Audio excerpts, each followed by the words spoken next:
Today is Monday, March 30th, and this is VOAs International Edition. I'm Lundin in Washington. Coming up, calling it unprecedented, the chief U.S. health official says the country could see up to 200,000 deaths from the coronavirus. This is something that we have never seen before. The International Monetary Fund officially declares a global recession. Also ahead, a beloved country artist has died. It's all on today's International Edition. The U.S. now has the highest number of cases of the coronavirus, with the death toll more than 2,300 so far. Close to half of those fatalities are in New York State. Worldwide, more than 33,000 people have died, half of them in Spain and Italy. The top infectious disease expert in the U.S., Dr. Anthony Falchi, said Sunday that the U.S. could see 100 to 200,000 deaths in the country and millions could become infected. Falchi says this one-month anniversary of the first COVID-19 death in the U.S. also reminds him of the struggle to suppress the AIDS epidemic. Cumulatively, if you look at what's happened with HIV/AIDS over the 38 years that we've had it, the burden and the suffering and the death has been enormous, historic. But it came over a period of time. There was the fright in the beginning. What we're seeing now in actual real time is something that's unprecedented. This is something that we have never seen before. President Trump, meanwhile, on Sunday accused hospitals of hoarding ventilators that are in scarce supply across the United States. We have some healthcare workers, some hospitals, frankly, individual hospitals and hospital chains. We have them hoarding equipment, including ventilators. We have to release those ventilators, especially hospitals that are never going to use them. They have to release them. Trump, whose critics have accused him of trying to deflect blame over his handling of the crisis, did not cite any evidence to back his accusations that hospitals are hoarding the devices. It was also unclear which medical facilities he was referring to. Meanwhile, President Donald Trump is extending the voluntary national shutdown as sickness and death from the coronavirus pandemic rise in the U.S. The modeling estimates that the peak in death rate is likely to hit in 2 weeks. So, I'll say it again, the peak, the highest point of death rates, remember this, is likely to hit in 2 weeks. Nothing would be worse than declaring victory before the victory is won. That would be the greatest loss of all. Therefore, the next 2 weeks and during this period, it's very important that everyone strongly follow the guidelines, have to follow the guidelines that our great Vice President holds up a lot. He's holding that up a lot. He believes in it so strongly.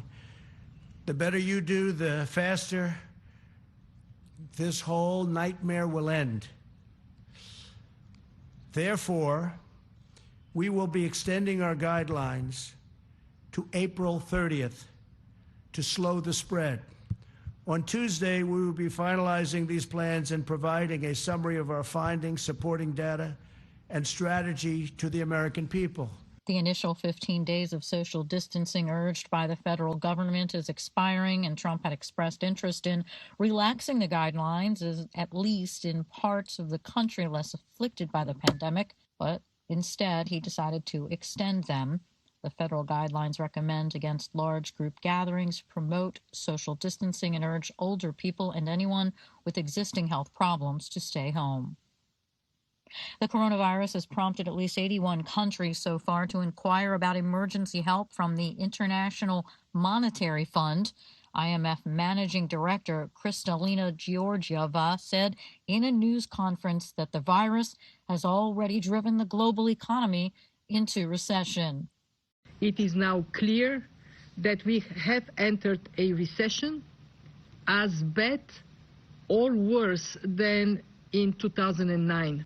But unlike the slow recovery from the 2008-2009 global financial crisis, she said there may be a sizable rebound in 2021, but said for now countries must respond with very massive spending to avoid a cascade of bankruptcies and emerging market debt defaults. Experts are calling for massive international aid for Africa to weather the economic and public health fallout of the virus. The pandemic, some say, is also a wake-up call for African governments to realize long-needed reforms. From Paris, Lisa Bryant reports for VOA. A number of African economies are among the world's fastest growing in recent years. However, analysts fear COVID-19, which was slow to arrive on the continent, will end that.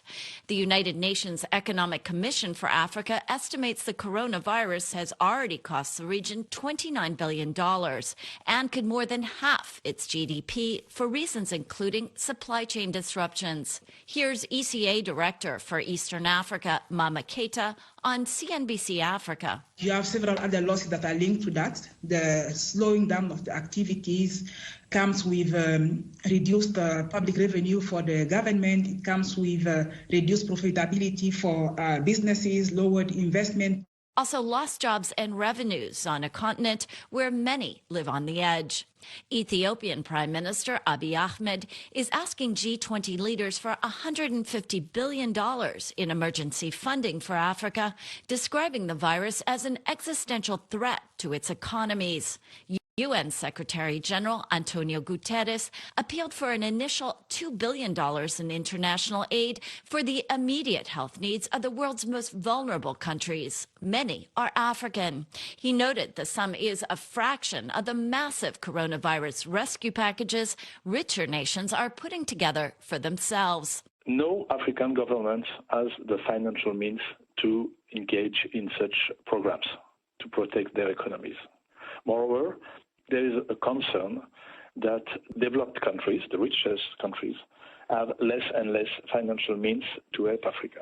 Laurent Bossard heads the Sahel and West Africa Club of the Paris-based Organization for Economic Cooperation and Development. Because of the African economy still relies too much, too heavily on the exports of raw material, the impact of the global crisis will be a disaster, I think, for the continent.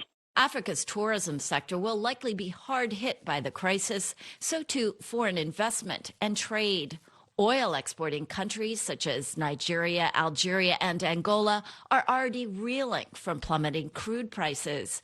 Experts say other key African exports such as cocoa, rubber, and timber will also be affected. This crisis should be, for the African countries, the African governments, the occasion to engage in proactive policies of economic diversification. They cannot afford to keep so dependent of raw material exports.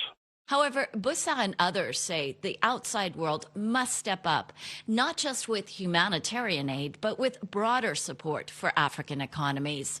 How the continent deals with the pandemic is not just an African problem, they say, but will also affect how the world recovers from the health and economic consequences of COVID-19. Lisa Bryant for VOA News, Paris. Australia has also announced a multi-million-dollar measure to boost mental health and emergency food services during the COVID-19 crisis. The government says it will also announce a third major economic stimulus package to protect businesses and jobs.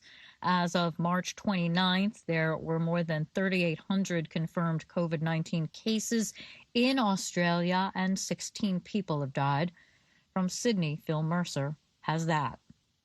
More than 1 million Australians could lose their jobs as the COVID-19 crisis intensifies, which would more than double the national unemployment rate.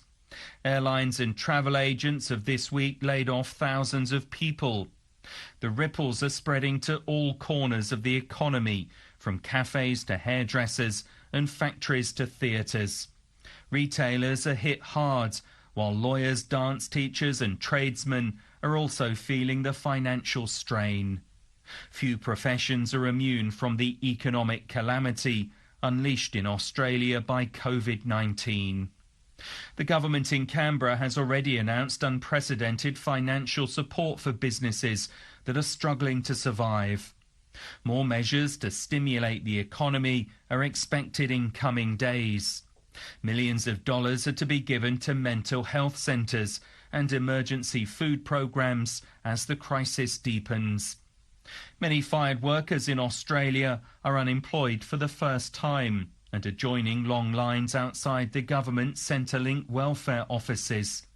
Among them is Chris Desmond. It's horrible, actually, to be quite honest. I mean, I'm nearly 60 and I've never been unemployed in my life, ever.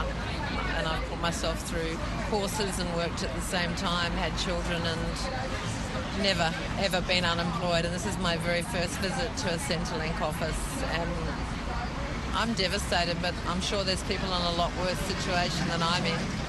We have 4 adults in our family and 3 of us are unemployed as of this week. While much of the economy is in distress, some sectors will flourish during the coronavirus pandemic. Supermarkets in Australia are recruiting thousands of extra workers to cope with a surge in demand, but overall the economy is sinking. Australia hasn't been in recession since the early 1990s, but with much of the country grinding to a halt, experts warn that a steep economic downturn is inevitable. Phil Mercer for VOA News, Sydney.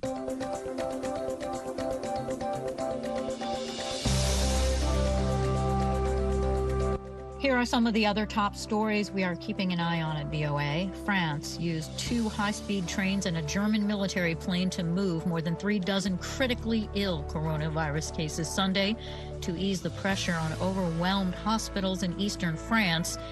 The Grand Est region was the first in France to be hit by a wave of coronavirus infections that has rapidly moved westward to engulf the greater Paris region, where hospitals are desperately adding intensive care beds to cope with the influx. A gun rights group is cheering the Trump administration's designation of the firearms industry, including retailers, as part of the nation's critical infrastructure during the coronavirus emergency.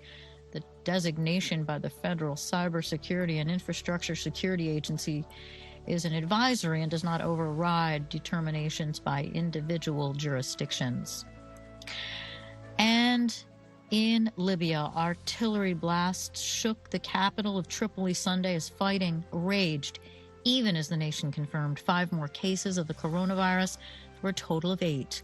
The National Center for Disease Control said the new cases were in the northwestern city of Misrata, held by the government or National Accord, which is at war with the Libyan National Army. Stay with VOA for all the latest on the coronavirus pandemic.